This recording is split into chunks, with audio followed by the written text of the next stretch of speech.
नमस्कार, जय श्री राम। प्रसारक समिति के यूट्यूब चैनल में एक बार पुनः आप सभी साथियों का हार्दिक स्वागत है। जो भी साथी जुड़ते जा रहे हैं मैं उन सभी से निवेदन करूंगा कि लिंक को शेयर करते जाएं, ताकि आज के हमारे इस जोरदार वीडियो में, जोरदार लाइव में आप सभी सहभागी बन सकें। आज हमारे साथ छत्तीसगढ़ से ज्योति दीदी हमारे साथ जुड़ी हुई हैं। ये वही महिला हैं जिन्होंने अभी हाल ही में भिलाई में, आप सबको शायद आप सबने वीडियो देखा होगा, वीडियो बहुत वायरल हुआ है। इन्होंने धर्मांतरण कर रहे ईसाई मिशनरी के लोगों के को रोका, उनको रोककर उनको थप्पड़ भी मारा और लोगों में साहस भी बढ़ाया कि अगर इस प्रकार के लोग हमारे बीच आते हैं, हमारे समाज को दूषित करने की कोशिश करते हैं, हिंदू धर्म के विरुद्ध अगर कोई एजेंडा चलाता है, तो उनके विरुद्ध अब हमें खड़ा होने की आवश्यकता है, खड़ा होना ही पड़ेगा। आगे सारी बातें हम ज्योति जी से करेंगे। उसके पहले मैं छोटा सा आप लोगों को 2 मिनट का क्लिप दिखा देना चाहता हूं, ताकि आप लोग समझ जाएं कि ज्योति दीदी कौन है और उन्होंने क्या किया है। ये छोटा सा वीडियो आप सब जरूर देखिएगा, फिर हम ज्योति जी का स्वागत करेंगे और उनसे कुछ चीजें हम आज यहाँ बात करके उनसे समझेंगे। जी, आप लोग पहले ये वीडियो देखिए। देवी देवताओं को चुड़ैल मैं मार सकती हूँ, चिंता नहीं करना, है ना। भगवान का हाँ, जो रूप रखा है उसको राक्षस बोलते हैं। मार सकती हूँ, बिल्कुल। ये मत समझना पुलिस खड़े, तुम जबान लड़ाओगे तो सारे को ठोकूंगी यहाँ, समझ में आया। ज्यादा अगर उदमता दिखाया ना, अगर सेक्टर में आकर तो यही गाड़ के रख दूंगी, बता देती हूँ, समझ में आया। ज्यादा उजंडता नहीं दिखाना मेरे पास यहाँ सेक्टर में आके। हाँ, सेक्टर में नहीं आना, बात खत्म, समझ में आया। सभी को बता रही हूँ, कहीं भी दिखेंगे खुला छूटा मेरे तरफ से तबीयत से ठोक लेना, महिला हो पुरुष हो कोई फर्क नहीं। जी, तो ये छोटा सा वीडियो आप सबको हमने दिखाया, इसलिए दिखाया कि आप सबने देखा होगा कि किस प्रकार पूरी ताकत के साथ और यानी प्रखरता के साथ दीदी ने ईसाई मिशनरीज को रोका। जो लोग भिलाई में आके भोले भाले हिंदुओं को बरगला रहे थे, उन्हें हिंदू धर्म छोड़कर ईसाई धर्म की तरफ आने के लिए समझा रहे थे, और ऐसा पूरे देश में हो रहा है, आप सब बहुत अच्छे से देख रहे हैं। लेकिन इनके उद्दंडता का कारण यही है कि हम में से कोई आगे आके उन्हें रोकता नहीं है, और काफी सारे लोग रोकते हैं। हम अब एक ज्योति दीदी से आपसे इंट्रोडक्शन करवाना चाहेंगे। सबसे पहले तो आपको बता दें कि ज्योति दीदी ये हमारे साथ जुड़ी हुई है और भिलाई से हैं। इन्होंने इस वीडियो में आपने जो देखा, जिन महिला ने उस ईसाई मिशनरी को रोका, वो यही है। जी ज्योति जी, आपका नमस्कार, आपका हार्दिक स्वागत है प्रचार समिति के यूट्यूब चैनल पे। और नमस्कार। बहुत आपके साथ ये लाइव करते हुए वास्तव में बहुत गौरवान्वित महसूस हो रहा है, बहुत अच्छा लग रहा है कि आप इस हमारे हिंदू समाज की महिलाओं का आप पथ प्रदर्शन करेंगी, उनके लिए एक प्रकार से आप प्रेरणा के रूप में आप खड़ी हैं आज। और आप सबको ये, आपके देखकर सबको ये प्रेरणा लेनी चाहिए कि अगर हमारे समाज में हमारे धर्म के विरुद्ध कोई बोल रहा है, तो हमें केवल चुप बैठकर देखना नहीं है, बल्कि हमें उन्हें रोकने के लिए हमारी पूरी ताकत लगानी होगी, हमें हमारी कोशिश करनी होगी, ताकि हम उन लोगों को रोक सकें। जी ज्योति जी, सबसे पहले तो आप खुद ही अपने इस ये जो प्रकरण हुआ, इसके बारे में थोड़ा सा हमारे साथियों को जो जुड़े हुए हैं उनको बताइए। जी सर, ये रविवार के दिन आए हुए थे सेक्टर 1 में, भिलाई में, जो छत्तीसगढ़ में भिलाई है, जिस वहां पर इन लोग घूम रहे थे। 5 बजे शाम का घटना है ये। तो ये 12 लोग थे, उसमें महिलाएं ज्यादा थी, पुरुष 4 लोग थे। तो एक टोली में थे। टोली में आने के बाद ये 2-2 के संख्या में 4-5 स्ट्रीट में, हम लोग स्ट्रीट बोलते हैं यहाँ, हमारे स्ट्रीट में कॉलोनियों में इन लोग बटे, 2-2 लोग बटते गए। तो हमारे जो भाई लोग शाम के समय बाहर रहते हैं, हिंदू विचारधारा के भाई लोग, उनको कुछ लगा कि पूरा नया चेहरा कहाँ से आए, एक साथ इकट्ठे हुए हैं, फिर 2-2 बट रहे हैं। तो उनको कुछ लगा, तो उनके पीछे पीछे में वो लोग थोड़ा सा गए। जाने के बाद देखे कि जो घर के बाहर में जो बुजुर्ग लोग बैठे हुए थे, उनके पास जाके ये कुछ कुछ बातें कर रहे थे। अब चूंकि भाई लोग थोड़ी दूरी बनाए हुए थे, इसलिए उन लोग सुन नहीं पा रहे थे कि लोग क्या बोल रहे हैं। जैसे ही उस स्ट्रीट से उन लोग निकले हैं, तो हमारे भाई लोग जाके उन बुजुर्गों से पूछे, आंटी उन लोग क्या बोले। तो उन लोगों ने बताया कि इन लोग यीशु मसीह का प्रचार करने आए थे, और हम लोगों को बोल रहे थे कि देखिए आप लोगों का तबीयत खराब है, आप लोग की स्थिति अच्छी नहीं है, तो आप लोग यीशु धर्म में आ जाइए तो आपका स्वास्थ्य अच्छा हो जाएगा। ये बेटा इन लोग बोल के गए हैं, और पुस्तक दिखा रहे थे, अगर आप लोग बोलोगे तो ये पुस्तक हम आपको देते हैं। तो उन लोगों ने मना किया कि नहीं, हम लोग ये सबको नहीं मानते, हम हिंदू हैं। ये ऐसा करके फिर दूसरे स्ट्रीट में गए, जो भाई लोग थे उन लोग भी यही बताए कि ऐसा ऐसा यहाँ भी बोल रहा है। फिर उनमें से 2 लोगों को मेरे भाई लोगों ने रोका, बोले आप लोग ये यहाँ पर गलत कर रहे हैं, जो प्रचार कर रहे हैं आप लोग गलत है, सबको लालच दे रहे हैं, वो गलत है। वो बोले नहीं हम लोग ऐसा कोई प्रचार नहीं कर रहे, बोले आप लोग जहाँ से निकले हम वहां से पूछ के आ रहे हैं, हमारी आंटी लोग हमको बताए हैं, और आप लोग इतने लोग आए हैं, सबके सब इकट्ठे हो जाइए एक जगह, यहाँ पर ऐसा कुछ नहीं करना है। उसी बीच में मेरे भाइयों ने मुझे भी फोन किया, क्योंकि मेरा घर थोड़ा सा दूर है वहां से, मतलब 2 मिनट की दूरी में मेरा घर है। मुझे फोन किए, बोले दीदी आप कहाँ हो? मैं बोली घर में हूँ। तो ऐसे ऐसे घूम रहे, दीदी आ जाइए, इसमें महिलाओं की संख्या ज्यादा है और हम लोग से थोड़ा बदतमीजी कर रहे हैं इन लोग, हम लोग बात कर रहे हैं तो बात भी हमको बता नहीं रहा है इन लोग करके। मैं फिर तत्काल वहां पर पहुंची। वहां पर पहुंचने के बाद फिर मैंने पूछा आप यहाँ क्यों आए हैं? तो उनका कहना था हम ऐसे ही आए हैं। तो फिर मेरे भाई लोग सब लोग बताए कि दीदी लोग ऐसा ऐसा प्रचार कर रहे थे, सबको लालच दे रहे थे। तो मैं वहां उनके जो मेन थे पादरी, जो अपने आप को कह रहे थे, मैंने उनसे पूछा आप यहाँ क्या कर रहे थे? नहीं हम ऐसे ही थे, हम यहाँ सुसमाचार दे रहे थे। उसी बीच में किसी ने पुलिस को फोन कर दिया, हमारे कॉलोनी वाले, तो पुलिस भी आ गई वहां पर।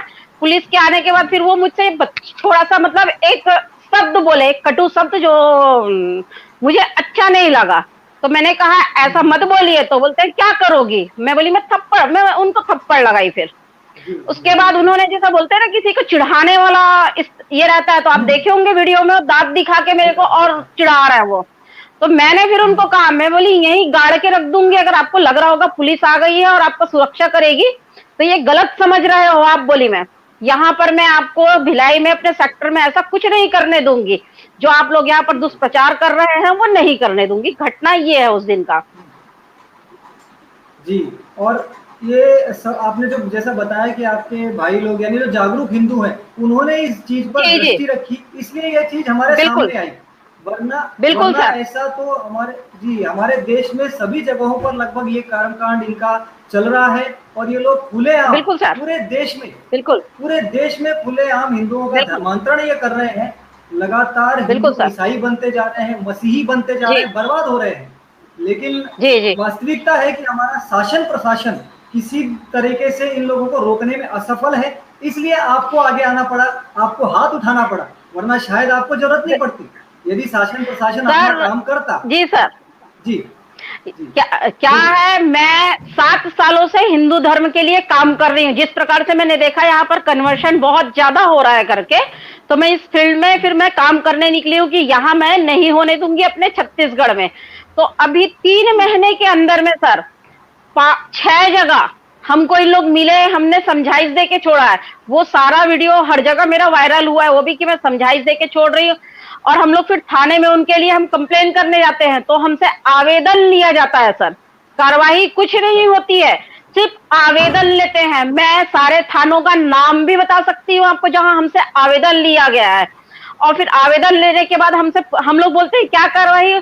नहीं अभी उसमें ऐसा कोई गवाह नहीं है, कुछ नहीं, मतलब उसको खत्म कर दिया जाता है। तो हम लोग समझा के थक चुके हैं सर उनको। हम लोग बहुत हाथ जोड़े कि आप लोग ये सब बंद कर दीजिए, यहाँ सबको बरगलाना, इनको आप लोग जो लालच देते हैं वो मत दीजिए। इनको समझ में नहीं आता है। प्रशासन बिल्कुल भी ध्यान नहीं दे रही है छत्तीसगढ़ में सर, बिल्कुल भी ध्यान नहीं दे रही है। मतलब इनको एकदम संरक्षण दिया गया है, पूर्ण रूप से इनको संरक्षण दे दिया है यहाँ। इसलिए मैं मजबूर होकर उस दिन हाथ उठाई हूँ सर। बिल्कुल बिल्कुल सर, हमने तो सुना है कि आपके ऊपर एफआईआर हो चुकी है। जी सर, मेरे ऊपर में एफआईआर हो चुकी है।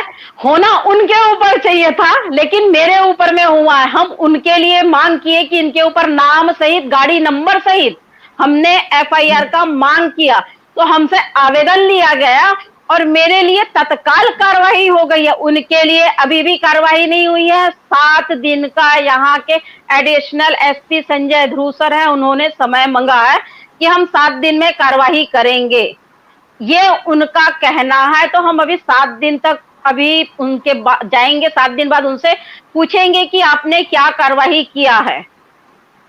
मुझे पता है सर कोई कार्रवाई नहीं होगी।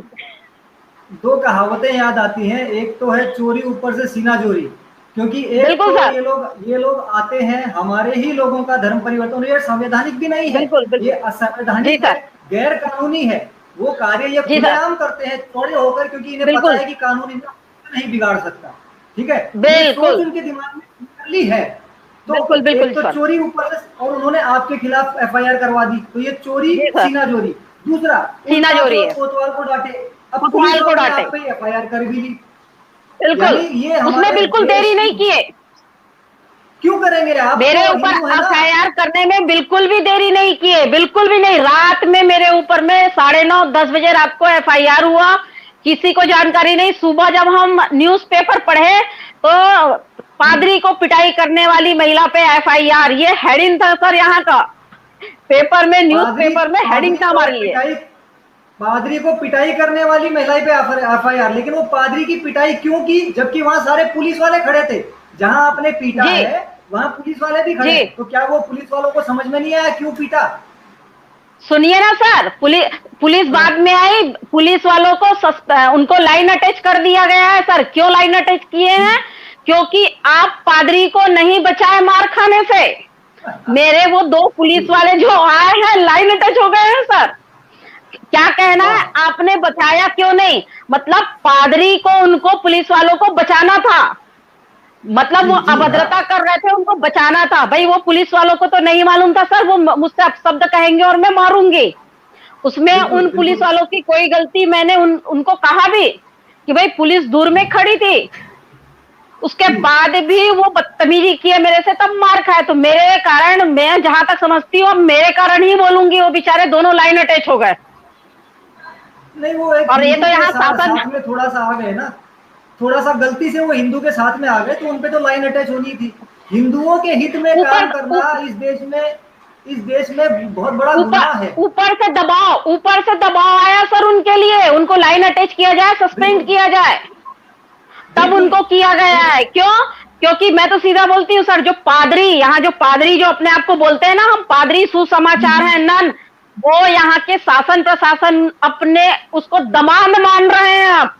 तो दमादों का बिल्कुल। जैसे आओ भगत होता है ना सर, वैसा ही हाँ हाँ। इनका कहना था, हमारे दमादों का आपने सुरक्षा क्यों नहीं किया? ज्योति शर्मा मार रही थी तो बिल्कुल इसलिए उनको बिल्कुल। लाइन अटैच कर दिया गया सर। तो हम तो ये मैं हमारे तो आप जी, इस जी प्रकरण ने कानून व्यवस्था की तो पूरी की पूरी पोल ये खोल दी है कि जो कानून व्यवस्था है वो ईसाई मिशनरियों के दबाव में काम कर रही बिल्कुल है। ईसाई मिशनरी बिल्कुल जो सर, मर्जी बिल्कुल। करें, जो जी मर्जी ईसाई मिशनरी करें, उन्हें कोई रोकना नहीं है। जी सर। और कोई रोकता है, कोई यदि ज्योति जी, शर्मा आके उन्हें रोकती है तो उस पर एफआईआर कर दो। एफआईआर करना है, ये ताकि कोई हाँ, विरोध ना करे इनका, कोई भी विरोध में। महिला या पुरुष हिंदू विचारधारा वाले, हिंदुत्व के लिए कोई ना खड़े हो, ताकि एक महिला पे एफआईआर कर दो तो सब डर के बैठ जाए घर में। तो मैं तो बिल्कुल आप बिल्कुल। लोगों के माध्यम से जो मुझे सुन रहा है, मैं कहना चाहूंगी, मुझे कोई फर्क नहीं पड़ता मेरे ऊपर एफआईआर हुआ है तो ऐसे, और मेरे को एकदम, मैं और शक्तिशाली हो गई हूँ, दिन संकल्प ले ली हूँ अक्सर मैं कि मुझे ये जहां जहां मिलेंगे अब तो मारने का ही काम करूंगी, मैं सिर्फ मारने का काम करूंगी सर। आप अकेली नहीं है, आप अकेली नहीं है। बिल्कुल अब सर। तो आपके साथ सारे हिंदूवादी लोग खड़े हैं। अगर आपके साथ कुछ जी होगा सर। तो हमारे साथ भी होगा, हमारी बहन के साथ होगा, तो हम भी सब चुप तो नहीं बिल्कुल सर। बैठेंगे।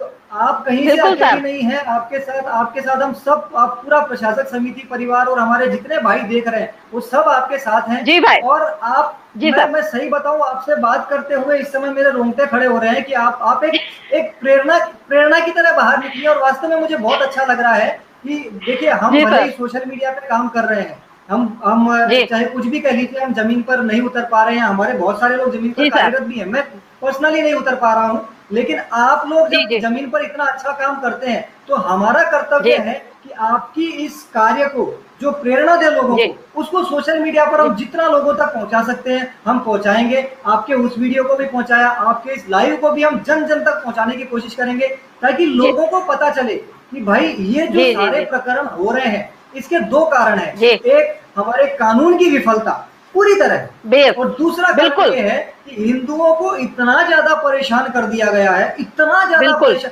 कि उनकी सहिष्णुता की जो सीमा होती है वो पार हो चुकी है। अब क्या पार करें? हो चुकी है।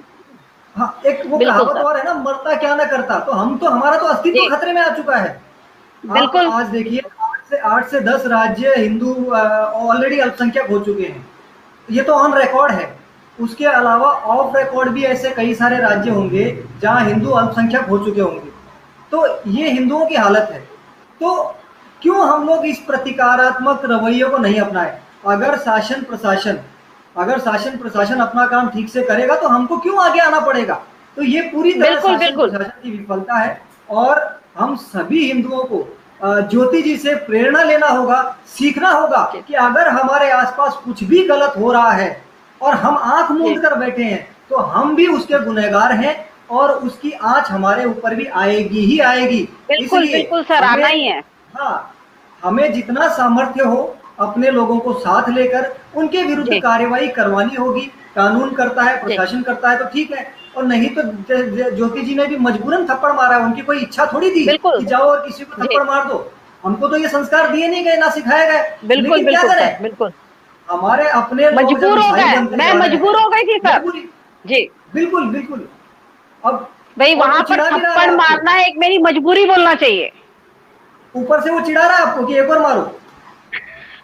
बिल्कुल, वो मतलब ये कह रहे हैं और नहीं, उनका ये कहना था और कुछ कर सकती हैं, ये उनका वर्ड था सर।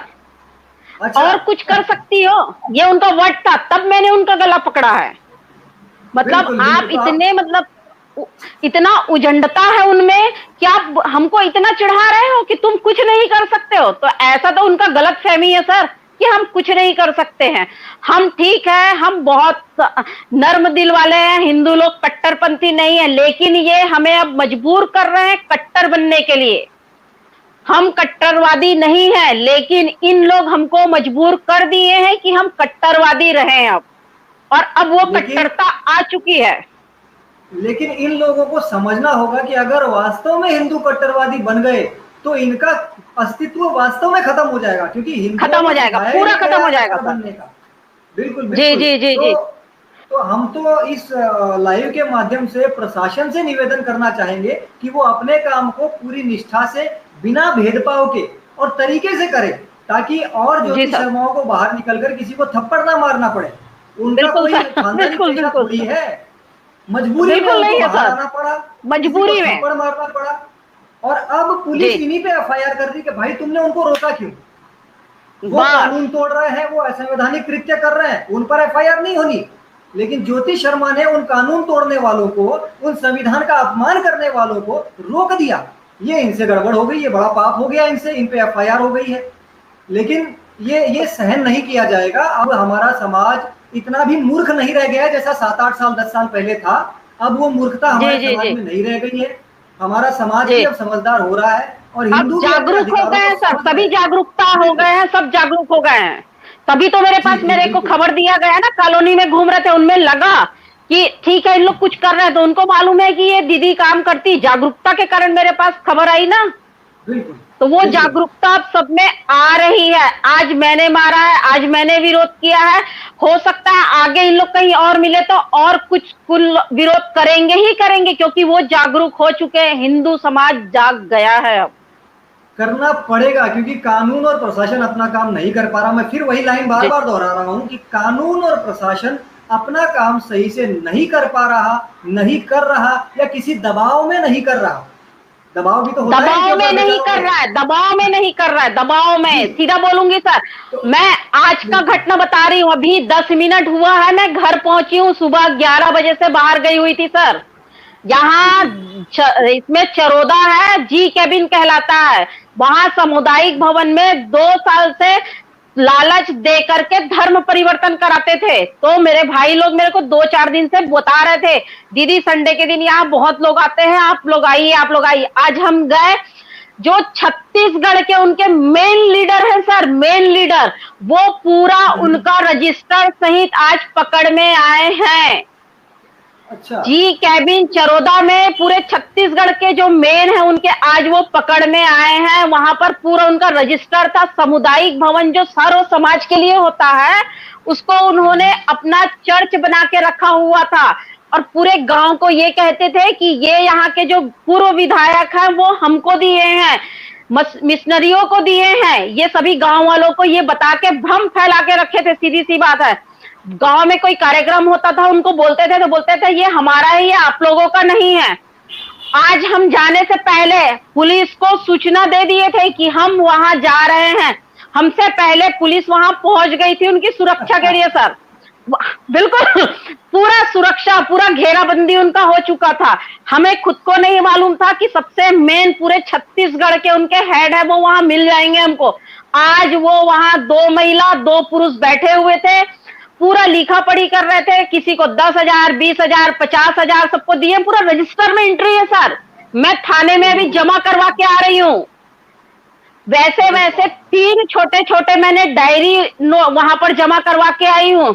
उनके आज पूरे अध्यक्ष वहां पर पकड़ में आए हैं। तो जितने छत्तीसगढ़ के हैं जो इस काम में लगे हुए हैं, लालच दे के धर्म परिवर्तन कराते हैं, आज पूरा जी केबिन थाना में 2 घंटे तक बाहर में उनके लिए वो खड़े थे सर। और हमसे आवेदन लिया जा रहा था, अभी भी इतना प्रूफ देने के बाद भी सर आप लोग आवेदन दे दीजिए, हम इसमें अभी जांच करेंगे। मैं बोली इसमें जांच क्या बनता है सर, ये साफ साफ दिख रहा है इन लोग पैसे दे के सबको लालच दे रहे हैं और कन्वर्शन करवा रहे हैं इनका। तो बोलते नहीं इसमें क्या प्रूफ हो रहा है। मैं बोली इसमें 5,000, 10,000 क्या ये करोड़पति है क्या, बोली मैं, जो किसी को लोन दे रहे हैं। और सारे बाहर के लोग थे, वहां के कोई नहीं थे स्थानीय लोग सर। मैं अभी 10 मिनट पहले आई हूँ, 11 बजे से लेकर 5:30 बजे तक थाने में थी सर। मैं उनके लिए कार्रवाई के लिए बैठी हुई थी, लेकिन अभी भी हमसे नहीं सर, मैंने कुछ नहीं किया है। आज पुलिस उनके घेरे में थी। मैं आपने उनको रोका है ना? ये सही है। उनके बॉस को मैंने रोका है। हाँ, उनकी पोल खोलने की कोशिश करी। पूरा कोशिश नहीं सर, आज उनका पूरा पोल ही खुल गया, उनका रजिस्टर पूरा सामने आ गया, किसको कितना पैसा दिए हैं पूरा रजिस्टर सामने आ गया है सर। उनका छोटा छोटा चीट बना हुआ है, कम से कम इतने सारे चीट है, उसमें सबका नाम लिखा हुआ है। इन लोग चीट फेंक फेंक के गांव में और लोगों के पास जाते थे, वो भी है पूरा चीट। कैसे हिंदू को बरगलाना है वो भी एक डायरी में लिख के रखे हैं सर। हमने पूरा फोटो खींचा है, पूरा फोटो खींचा है। उन लोग क्या क्या लिखे हैं, कैसे हिंदू को लालच देना है, कैसे उनको चर्च लाना है, ये उस डायरी में लिखा है। जैसे हम लोग स्कूल में पढ़ते थे तो हर सब्जेक्ट का बुक होता था ना, वैसे सभी के लिए लोग अलग अलग डायरी बनाए थे सर। ये पूरा हमने थाने में भी जमा करके आए हैं। उसके बाद भी हमारे 5:30 बजे रहते तक उनके ऊपर में कार्रवाई नहीं हुई है। 2 भाई लोग गवाही भी दिए हैं कि इन लोग यहाँ पर धर्म परिवर्तन करवा रहे थे लालच देके, फिर भी वो बोले हम जांच करेंगे। अब आप बताइए सर कि इन लोग बोलते हैं हिंदू समाज आक्रोशित समाज है। कहाँ हम आक्रोशित है, प्रेम से उनको बिठा के मैं तो उनको बिस्किट खिलाई, भाई वो बोले हमको शुगर है, हम लोग को चक्कर आ रहा है।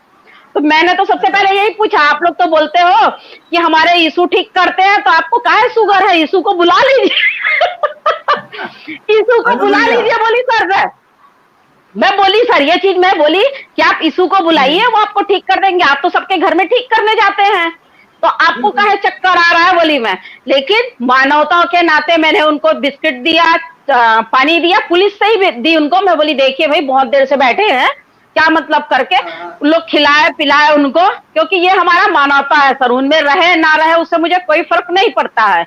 गलत कर रहे हैं उसके लिए कानून है, मैं मानती हूँ, लेकिन मैं तो अभी भी कहती हूँ अगर कानून अब हमारा साथ नहीं देगा और इन लोग नहीं समझेंगे, जो गली गली मोहल्ले मोहल्ले में जो घूम रहे हैं, अब नहीं अगर समझे, तो मेरा तो एक ही नारा है मेरे भाइयों का, जो हिंदू संगठन है, रोको टोको। हमने रोक लिया, हमने टोक लिया, अब तोड़ो।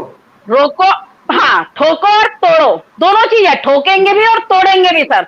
हमने अब नारा बनाया, क्योंकि इनको हम लोग सर हाथ जोड़ के बहुत समझाए, उसके बाद फिर बहुत इनको इतना चेतावनी भी दिए, आप लोग ऐसा मत करो नहीं तो मार देंगे, ऐसा। फिर भी इनको समझ में नहीं आया, तो अब आखिरी क्या होगा सर, हाथ तो खोलना पड़ेगा ना। कब तक हाथ जोड़ के रखेंगे भाई? हिंदू समाज है मतलब इतने कमजोर समाज तो नहीं है कि आप हमारे भाई बंधुओं को, यहाँ तो इन लोग घर तोड़ने का काम कर रहे हैं सर, सबको घर तोड़ते हैं, एक परिवार को लेके जाते हैं, समाज छोड़ देता है। तो मैं कब तक बर्दाश्त करेंगे हम हिंदू समाज यहाँ पर सब, कि आप हमारे समाज को तोड़े? तो हम हाथ तो खोलेंगे ही खोलेंगे अब, क्योंकि हाथ हमने बहुत जोड़ लिया। और मैं तो सीधा बोलती हूँ, मैं तो सरस्वती भी हूँ, लक्ष्मी भी हूँ, तो काली और दुर्गा भी हूँ अब मैं। बिल्कुल सीधा बिल्कुल सर। ये हमारी जो सहनशीलता है उसको हमारी कमजोरी समझ बैठे हैं। और बस बस बस इसका फायदा मिशनरी और जिहादी तो उठा ही रहे हैं, हमारा कानून भी उठा रहा है इसी चीज का फायदा। कानून सबसे ज्यादा उठा रहा है। हाँ, और कानून सबसे ज्यादा उठाता है। ये कानून को विचार करने की जरूरत है कि आज हिंदू समाज के लोग जो सामर्थ्यवान नहीं है, जो पैसे वाले नहीं है, जिनके पीछे कोई नहीं है, वो पुलिस चौकी जाने से डरते हैं। बिल्कुल डरते हैं सर। जहां जाने से उन्हें डरना नहीं चाहिए वहां जाने से डरते हैं। इसका कारण क्या है जी? इसका कारण यही है कि उन्हें पता है कि वहां गए तो पता नहीं, हो सकता है फंस जाए। अब जैसे ये फंस रही है, मतलब इन पे FIR हो। बिल्कुल बिल्कुल सर, ऐसा बिल्कुल सर, ये हमें डर है। अब देखिए ना, वही समस्या है। तो हमारा तो यहाँ पे यही निष्कर्ष निकल के आ रहा है कि अगर कानून और प्रशासन ठीक से काम कर देगा तो सारी चीजें अपने आप सेट हो जाएंगी, देश बढ़िया शांति से चलेगा, देश का विकास भी होगा, जो सबका साथ सबका विकास हमारे PM साहब कहते हैं वो भी होगा। जी नारा चाहते ही बिल्कुल ये नहीं चाहते ही नहीं है ना। हाँ, ना तो मिशनरी और जिहादी चाहते हैं और ना ही हमारे देश का शायद कई जगहों का कानून व्यवस्था भी ये चाहता है। तभी तो ये बिल्कुल मेरे ऊपर तो FIR इसलिए किया गया है ताकि और कोई महिला ऐसे हिंदुत्व का कार्य करने के लिए इनका विरोध ना करे, जो इन लोग कन्वर्शन करने आ रहे हैं, हिंदुत्व के लिए ना निकले। एक डराने के लिए जो बोला जाता है ना कि देखो इस महिला ने मारा है तो इनके ऊपर में FIR हो गया, अब कोई घर से बाहर नहीं निकलना, नहीं तो सबके ऊपर में। ये सिर्फ डराने के लिए किया गया है। मैं सभी बहनों के आपके माध्यम से बोलती हूँ, डरने की कोई आवश्यकता नहीं है। हम अपने समाज के लिए, अपने हिंदुत्व के लिए निकले हैं, हमें कोई नहीं रोक सकता और कोई नहीं डरा सकता। ये सिर्फ डराने के लिए किया गया है सर। मेरे ऊपर FIR जो किए हैं सिर्फ डराने के लिए, सभी पूरे समाज को डराने के लिए। महिला जो है उनको देखो, एक इतनी बोल्ड महिला, मैं तो अपने आप को सिरा मानती हूँ और सब लोग बोलते भी है मेरे को कि अभी कई लोग मेरे को बोले ना, मेरे साथ की मेरी फ्रेंड लोग, अरे तेरे ऊपर में कार्रवाई हो गया है, अब तो फिर हम लोग क्या करेंगे। मेरे पास जिस दिन से हुआ है मेरे परिवार वालों का सबका ये कहना है, तो मेरे परिवार वाले तो बोलते हैं कि तेरे जैसे के ऊपर में हुआ तो फिर और कौन अब बाहर आएगी, बोले कि जब तेरे जैसे के ऊपर में हो गया, बोलते हैं जब तू डरती नहीं है तो जो महिलाएं फिर जो घर से सिर्फ गली मोहल्ले में निकलते हैं उन लोग तो और बिल्कुल विरोध नहीं करेंगे। जो तेरे को सूचना दिए उन लोग तब तेरे को सूचना भी नहीं देंगे। क्या पता हम सूचना देंगे तो पुलिस फिर पूछ लेगी कौन सूचना दिया, हमारे ऊपर भी FIR हो जाएगा, सूचना देने के लिए FIR हो जाएगा। मतलब ये डराने के लिए किया गया है मेरे ऊपर, मेरा तो यही समझ है। अब नहीं बिल्कुल सच है, ये पूरा प्रकरण डराने के लिए किया गया है ताकि कोई और आवाज ना उठा सके। जो हो रहा है उसको होने दे, ईसाई मिशनरी जो कर रहे हैं उनको करने दिया जाए, जिहादी जो कर रहे हैं उनको करने दिया जाए। कोई रोकने टोकने के लिए आगे आए तो उस पर FIR कर दो, उसको कानूनी रूप से प्रताड़ित करो ताकि और कोई दूसरा खड़ा ना हो सके। लेकिन मैं आपको बता दूं, नवरात्रे आ रहे हैं और मेरे सामने जो नारी शक्ति की एक प्रेरणा है वो बैठी है। हम तो ऐसी ही महिलाओं को नारी शक्ति बोलेंगे। ये जो बहुत सारे लोग ये फिल्म इंडस्ट्री की नचनियों को नारी शक्ति बोलते हैं, मुझे शर्म आती है उनकी सोच पर। वास्तविकता है नारी शक्ति ये है जो अपने धर्म और अपने समाज के लिए खड़ी हो सके, अपने धर्म और समाज के लिए निडर होकर लड़ सके। नारियों को डरने की आवश्यकता नहीं है। हमारे समाज की रीढ़ की हड्डी है नारियां, हिंदू समाज की रीढ़ की हड्डी नारियां हैं। ये चीज मैं बहुत पहले से कहता आया हूं और ये वास्तविकता है। हमारे धर्म ने शुरू से ये चीज कहा है। कभी भी हमारे धर्म ने नारी को कमजोर या फिर दुय्यम दर्जे की कभी नहीं कहा। नारी के अंदर जितनी सहनशीलता है उतनी पुरुष में भी नहीं है, ये सब जानते हैं। और इसीलिए ये जो जिहादी और मिशनरी वगैरह है, इनका फर्स्ट टारगेट हमारी नारियां है, क्योंकि उन्हें पता है कि नारियों को कमजोर कर दो। जी बोलिए। मैं ये कहती हूँ नारियों को टारगेट इसलिए करते हैं क्योंकि पुरुष वर्ग क्या है, बाहर चले जाते हैं, चाहे वो अपने काम से जाए, नौकरी में जाए, शॉप में जाए, तो महिलाएं अकेले बचती है। तो इनको क्या है, उनको बरगलाना बहुत आसान रहता है। मैं तो ये बोलती हूँ, उन लोग क्या सॉफ्ट होती है, महिलाएं जो है हम सॉफ्ट होती, तो किसी के बात को जल्दी से अपन अपना लेते हैं। उन लोग घर के अंदर इसलिए घुस भी पाते हैं कि उनके साथ में हमेशा आप देखिएगा वो महिला लेके ही चलते हैं। एक पुरुष रहेगा, 4 महिला उनके साथ चलती है सर। मुझे जहां भी इन लोग मिले ऐसे ही मिले हैं सर। एक पुरुष रहेगा, 4, 5, 6 महिला लेके चलते हैं ताकि ये महिलाओं को कवर कर सके। क्योंकि भाई घर का जो मुखिया, घर को संभालने वाली जो है वो महिला है। तो अगर आप महिला के माइंड को वॉश कर दिए, लालच दे दिए उनको, तो फिर पूरा घर बर्बाद हो जाता है सर, पूरा घर बर्बाद होता है। मैंने देखा है, यहाँ बहुत सारे केस हुए हैं। 2 केस तो अभी हमारे सामने हैं। एक की पत्नी बोल दी मैं यीशु को मानती हूँ, अब मैं अपने ससुर का अभी पितृपक्ष चल रहा है, पितर नहीं मानूंगी। अभी ये भी केस हुआ है सर, मेरे भाइयों ने इसके लिए भी आवाज उठाया है। दूसरा केस हुआ है, बीवी घर छोड़ के चली गई है, अपने पति को बोलती जब तक आप यीशु को नहीं मानना चालू करोगे मैं घर नहीं आऊंगी। तीसरा केस है सर मेरे पास जामुल में, पति छोड़ दिया है, बेटी घर में आके रह रही है, भाभी, भाई और माँ तीनों को वो प्रताड़ित करती है कि आप लोग यीशु को मानो, नहीं तो मैं आप लोग के लिए कंप्लेन करूंगी कि आप लोग मुझे प्रताड़ित करते हो। 2 बार वो कंप्लेन भी कर चुकी है।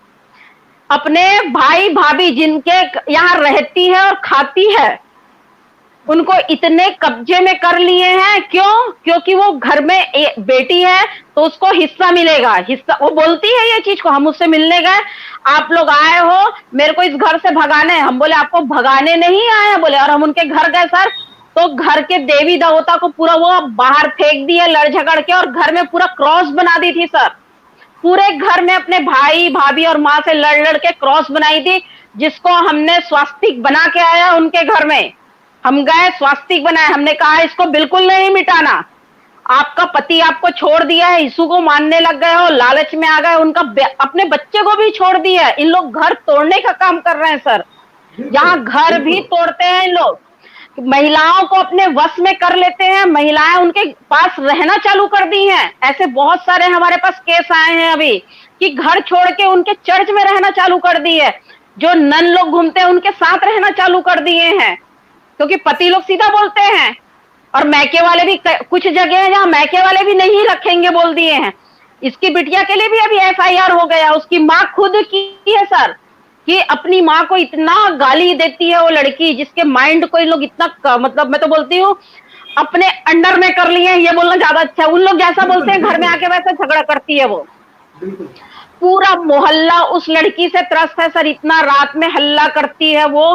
पूरे मोहल्ले के लोग भी कंप्लेन कर दिए हैं, लेकिन उनके ऊपर में कोई FIR नहीं हुआ है। नामजद बता दिए हैं कि उनके घर में इन लोग आते हैं, जबरदस्ती इन लोग प्रेयर करवाते हैं, फिर भी कोई कार्रवाई नहीं हुई। तो इन लोग घर भी तोड़ रहे हैं, साथ में इन लोग कन्वर्ट करने का काम कर रहे हैं, लालच दे रहे हैं, घर को भी तोड़ रहे हैं। यहाँ मतलब परिवार सभी का टूट रहा है। जिनको इन लोग कर लेते हैं समाज छोड़ देता है सर हमारे यहाँ। जैसे बहुत सारे समाज हैं जो लोग धर्मांतरण हो गए, लालच में आके समाज उनको छोड़ दिया है। समाज छूट गया मतलब एक पूरा परिवार छूट गया है भाई। उनका तकलीफ होता है तो वो खड़े नहीं होते हैं। हम समाज वाले फिर लास्ट मजबूरी है जाना, अरे हमारे ही समाज के हैं क्या करें करके, हमको आखिरी में जाना ही पड़ता है, क्योंकि हम तो नहीं छोड़ सकते हैं। तो इन लोग समाज से भी सबको तुड़वा रहे हैं, उनके मन में ऐसा जहर भरते हैं समाज के लिए कि समाज से बिल्कुल अलग हो जाते हैं। बच्चे को जो छोड़ दिए सर, दो जगह का बता रही हूँ, जो अपनी महिलाएं जो है हमारी बहनें अपने बच्चों को छोड़ के उनके साथ में निकल गई हैं। तो आप क्या सुसमाचार पेश करते हैं? इन लोग कह रहे हैं ना, मेरे पास कुछ वीडियो आया है, हम सुसमाचार सब लोगों को में बांट रहे हैं। ये आपका सुसमाचार है क्या कि आप घर तोड़ रहे हैं?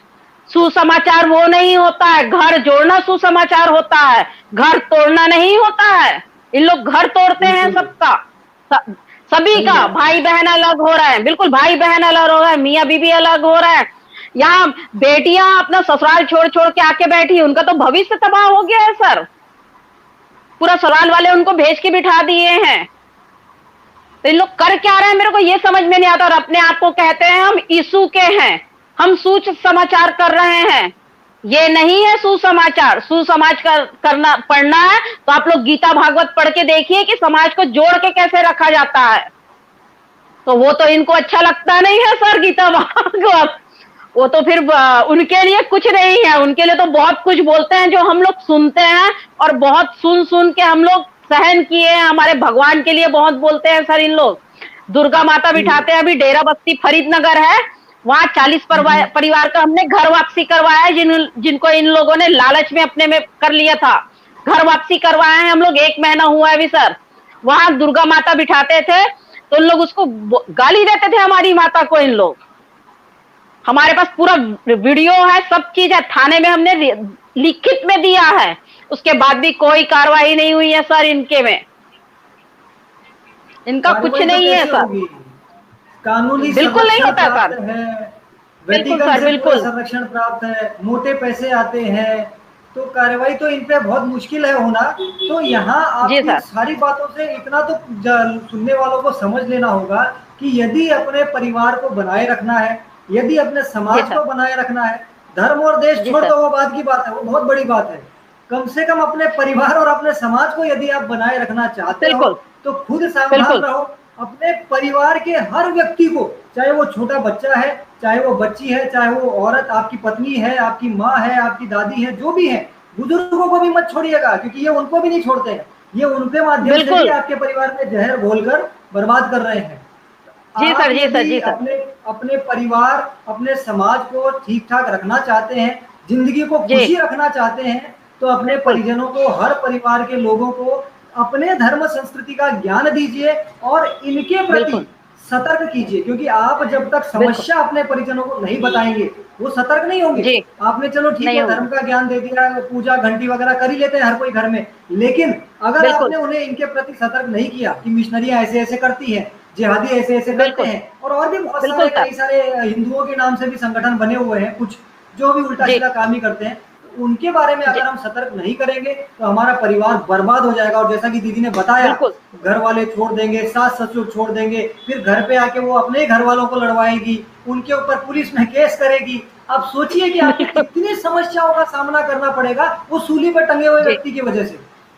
तो बिल्कुल बिल्कुल बिल्कुल, हाँ, आप समझ लीजिए दीदी ने बहुत बड़ी बड़ी आप जैसे बच्चे के लिए बोले ना, तो ये भी केस बता रही हूँ। आंगनबाड़ी में हमारे यहाँ बच्चे पढ़ने जाते हैं, वहाँ एक यहाँ पर हमारे गांव है, वहाँ आंगनबाड़ी में बच्चे जाते हैं, तो वहाँ कुछ नन लोग जो कन्वर्ट हो चुके हैं वो उस बच्चे को पढ़ाते थे, तो घर में आके उन लोग घर में कुछ कुछ बोलते थे, भगवान कुछ नहीं है, ऐसा है करके। तो ग्रामीण है तो थोड़ा मतलब समझे कि ये लइका मन बोलत का है, यहाँ छत्तीसगढ़ी के भाषा में बोलत का है, तो उससे पूछे तो बहन जी है हमला, इसने बोली से भगवान कुछ नहीं हुआ है। बच्चों के मन में 4 साल 5 जो 3-4 साल के बच्चे हमारे आंगनबाड़ी में जाते हैं सर, यहाँ ये शिक्षा दिया जा रहा था, हमारे पास खबर आया तो हम वहां भी गए कि भाई ये आंगनबाड़ी में बच्चों को ऐसा सिखा रही है करके। और बच्चे लोग यहाँ तो क्रॉस पहन के घूमना चालू कर दिए थे सर, ये भी बता रही हूँ आपको। यहाँ हमारे यहाँ बस्तियां हैं, सेक्टर में जो बस्ती है वहां क्रॉस पहन के घूमते हैं बच्चे लोग। बिल्कुल बिल्कुल, यहाँ कमेंट्स में, अब ज्यादा मैं आपका समय नहीं लूंगा, कमेंट्स में कुछ लोग कह रहे हैं कि सरकार को ये करना चाहिए, प्रशासन को वो करना चाहिए, वो ठीक है, आप सबकी बातें बहुत बढ़िया हैं, लेकिन सबसे जरूरी जो है उस चीज को दिमाग में रखिए कि हमें अपने घर परिवार से, अपने बच्चों को, अपनी जो भी महिलाएं घर में है, सबसे जरूरी है, क्योंकि जैसा दीदी ने बताया कि उनके साथ 3-4 लड़कियां आती हैं, महिलाएं आती हैं, क्योंकि उनका मुख्य टारगेट हमारी महिलाएं हैं। अगर हमारे घर की जो महिला है वो गड़बड़ा गई तो आपका पूरा परिवार नष्ट हो गया। आप समझो, लिख के ले लो इस चीज को, ये चीज कहीं भी कोई आपको प्रूफ करने की जरूरत नहीं है। तो उनका मेन टारगेट आपकी महिलाएं हैं, तो आपका टारगेट भी आपकी महिलाएं ही होनी चाहिए। आप जागरूक हो गए ये काफी नहीं है, मैं जागरूक हो गया इससे काम नहीं होने वाला। मेरी पत्नी, मेरी माँ, जो भी मेरे घर पे महिलाएं, मेरी बच्ची, ये सब जागरूक होंगे तब मैं सेफ होऊंगा, वरना मैं क्या हूँ, कल को मेरी वाइफ को, मेरी बच्ची को बरगला गए तो मेरा घर परिवार नष्ट, फिर मैं क्या करूँगा जागरूक होके। तो भाई लोगों, सीधी सी चीज है, सरकार और प्रशासन को जो काम करना है करने दीजिए। आप सबको पता है कि वो किसी के दबाव में काम करती है, तो उनके भरोसे मत बैठो। अपने परिवार को, अपने लोगों को, अपने दोस्तों को, मित्रों को, जिसको भी आप जागरूक कर सकते हो, सबको आप अपने धर्म प्रचार करो, एकदम पूरी ताकत से लग जाओ सोशल मीडिया पे, जमीन पर, हर जगह, और अपने लोगों को धर्म के बारे में बताने के साथ साथ इन लोगों की करतूतें भी समझाओ, ताकि उनके सामने कोई आए तो उनका दिमाग क्लियर रहे कि ये गड़बड़ करने आया है। और जैसे ही उनको पता चलेगा गड़बड़ करने आया तो उनकी बातें उनके दिमाग में असर नहीं करेंगी। लेकिन अगर उनको पता ही नहीं है, जैसे मैंने बताया, आंगनबाड़ी में 4-4 साल के बच्चों को, उनको क्या पता है बेचारों को, उनको कुछ नहीं पता। उनको आपने कह दिया कि राम ये है, कृष्ण ये है, उनके दिमाग में तो वही बैठेगा, क्योंकि आपने घर पे कभी बताया नहीं कि राम क्या है, कृष्ण क्या है। अगर आपने बताया हुआ है कि राम भगवान है, महान व्यक्ति है, उन्होंने ये किया वो किया, तो उनको अगर कोई दूसरा सेकेंडरी आके बताएगा कि राम ये है, यानी गलत कुछ बताएगा, तो वो नहीं मानेगा, क्योंकि आपने क्या बताया है। तो इसलिए अपने घर परिवार से शुरू कीजिए। सरकार प्रशासन ये वो इधर उधर यानी ये क्या है ना, मटका फोड़ना बंद कीजिए, अपने आप से शुरू कीजिए। हमें अपने आप से शुरू करते हुए आगे बढ़ना होगा, यही एक सबसे बेस्ट समाधान है। इसके अलावा मुझे नहीं लगता। और अगर कहीं कुछ गड़बड़ हो रहा है तो अपने आसपास में छोटे छोटे लोग, कुछ लोगों से जुड़कर छोटे छोटे गैंग बनाइए, धर्म रक्षा गैंग। हमें कोई किसी को तोड़ना मारना ये सब काम नहीं, हमारा उद्देश्य है धर्म की रक्षा करना। तो ऐसे छोटे छोटे संगठन, पहले से ही हमारे संगठन कार्यरत है, उनसे जुड़िए और अपने क्षेत्र में छोटे छोटे लोगों के साथ में अपना छोटा छोटा गिरोह बनाइए, जो अगर कोई धर्म के विरुद्ध कार्य करता है उसके खिलाफ आवाज उठा सके। ये सब काम हमें करने होंगे। दीदी ने हमें समय दिया और आगे फिर, वैसे तो ये दीदी तो लगी रहती है इन्हीं कामों में, खूब काम करती हैं, तो इनसे तो अगर हम डिस्कशन करने बैठेंगे तो मुझे लगता है बहुत लंबा समय लग जाएगा। तो बहुत सारे किस्से हैं सर, बताने के लिए बहुत सारे हैं, बहुत सारे किस्से हैं। आपको एक ही बार में थोड़ी छोड़ेंगे, आपसे फिर हम वापस डिस्कशन करेंगे, क्योंकि आपकी ये बातें जो है वास्तव में प्रेरणादायक हैं और समाज के जो लोग सुन लेंगे, मुझे नहीं लगता कि आपकी बातें सुनने के बाद किसी के दिमाग में कोई शंका बच गई होगी। मुझे ऐसा लगता है जिन जिन भाइयों ने सुना है और अब हम इसको शेयर करके जिन जिन को सुनाएंगे उन सबका दिमाग क्लियर हो जाएगा, तो समझ जाएंगे कि हमें क्या करना है। तो इसी के साथ बस हम आपका और ज्यादा समय न लेते हुए इस लाइव को यहीं समाप्त करेंगे और आपका बहुत बहुत धन्यवाद। और आपको ये भी बता दें कि हम सब आपके साथ हैं, आप अकेली नहीं हैं, हम पूरी जी जान से आपका साथ देंगे। कहीं भी अगर आपको कोई समस्या आएगी तो हम आपके साथ खड़े हुए हैं, इसका हम आपको आश्वासन दिलाते हैं। आप इसी ताकत के साथ अपना जो काली और दुर्गा का रूप है उसको आपको छोड़ना नहीं है। सरस्वती और लक्ष्मी तो आप हैं पहले से, उसमें कोई दोहराई नहीं है, लेकिन अब जरूरत हमें काली और दुर्गा की भी है, क्योंकि आप काली और दुर्गा की है, आप ही हमारे समाज को बचा सकती हैं। हम तो क्या कर सकते हैं, हम तो बड़बोली बातें कर रहे हैं, लेकिन आपको वास्तव में आप नारी शक्ति को ही हमें बचाना होगा। और हम इस नारी शक्ति को प्रणाम करते हैं और हम विश्वास दिलाते हैं, आश्वासन देते हैं कि हम पूरी तरह आपके साथ हैं। और सभी साथियों से निवेदन है कि अपनी महिलाओं को, अपने घर परिवार को जागरूक करें। इसी के साथ हम इस लाइव को यहीं पे समाप्त करते हैं। जय श्री राम। जय श्री राम। जय श्री राम। जय श्री राम।